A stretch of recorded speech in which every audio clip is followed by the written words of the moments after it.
Hi, I'm Roselle with Carpenter Insurance, and in today's video we will be discussing the insurance needs of a carpentry contractor.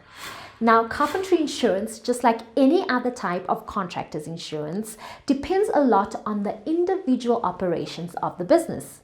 The insurance needs to be tailor-made. Carpentry could include framework or trim work and even cabinet installation. For this reason, it's very important for you to tell your insurance agents the exact operations you will be performing. So let's get started. Number 1, general liability. Now, this is the most basic type of insurance that you will need. This covers for damage that your work may cause on your client's property. It includes third-party injuries and attorney fees in the event of a lawsuit. Now, as we all know, attorney fees are incredibly expensive and most business owners cannot afford to pay for this from their pocket. This is when your insurance kicks in.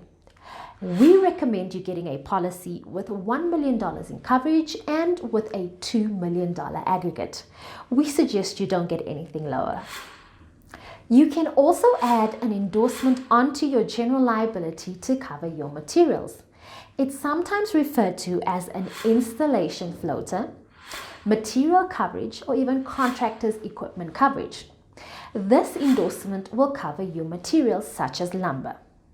As you know, lumber prices are extremely high and theft at job sites are constantly on the rise. This endorsement will help protect you. Number 2, workers' compensation. If you have employees or use uninsured subcontractors, you will need a workers' comp policy. Now, this is rated based off of your payroll as well as the type of work being performed. Now, if you don't have any employees or only use insured subcontractors, then an if any policy may be used. Now, it's very important that you keep on file certificates of insurance of all your insured subcontractors. Number 3, commercial auto.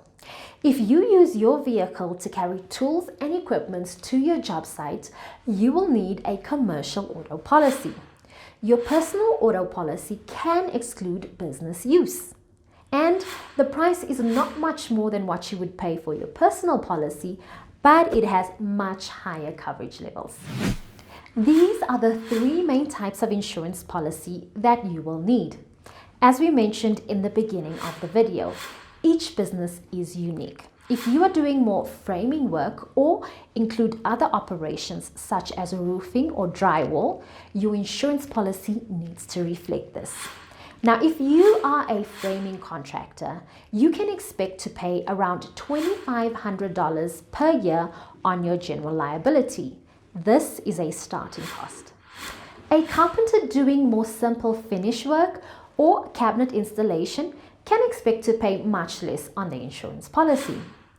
If you would like to get a quote on a tailor-made policy, simply give me a call at the number on your screen. We have worked with carpenters for the last 20 years, so get a non-obligation free quote today. Thanks for watching.